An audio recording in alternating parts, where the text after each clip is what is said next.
Maintenant, ils se sont approchés, ils se sont mobilisés. On va découvrir le résultat, je pense, avec vous très vite maintenant. Et il est effectivement 19h59. Dans une minute, vous découvrirez les résultats de ce premier tour de l'élection présidentielle 2017.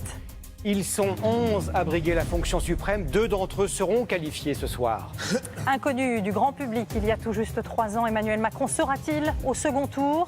Marine Le Pen va-t-elle se qualifier 15 ans après son père? François Fillon aura-t-il réussi, lui, à faire oublier sa campagne si mouvementée? Jean-Luc Mélenchon va-t-il créer la surprise? Quel sera le score de Benoît Hamon et celui des autres candidats? Au terme d'une campagne atypique sous la Ve République, ce scrutin qu'on annonçait indécis et incertain le sera-t-il? Dans 10 secondes, vous découvrirez les noms et les visages des candidats qualifiés pour le second tour.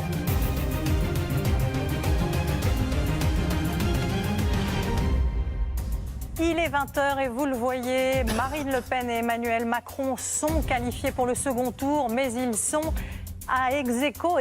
En tout cas, il est impossible pour l'instant de les départager pour la première place de ce premier tour. Grande incertitude donc. Vous allez découvrir ensuite les 3 candidats suivants d'après nos partenaires Sofres, Kantar, OnePoint.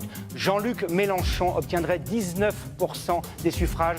François Fillon également 19%. Là encore, impossible de les départager à 20h. Le candidat du Parti socialiste, Benoît Hamon, recueillerait 7%. Et nous allons voir évidemment les scores des autres candidats. 5 points, 5% des voix pour Nicolas Dupont-Aignan, 1,5% pour Jean Lassalle, 1% pour Philippe Poutou. 1% également pour François Asselineau, 0,5% pour Nathalie Arthaud et 0% pour Jacques Cheminade.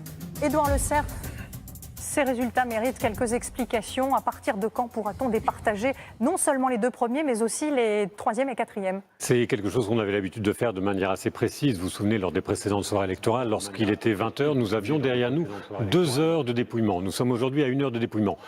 Ce qui nous incite à être plus prudents et à donner ces chiffres qui sont peut-être un peu décevants pour ceux qui aimeraient avoir un candidat devant l'autre. Mais c'est une prudence que l'on veut conserver parce que les informations remontent encore. Il est sans doute encore un peu tôt pour pouvoir les départager, ce qui nous donne cette indécision, j'allais dire. Mais le point principal, celui des 2 candidats qualifiés, effectivement, il est là.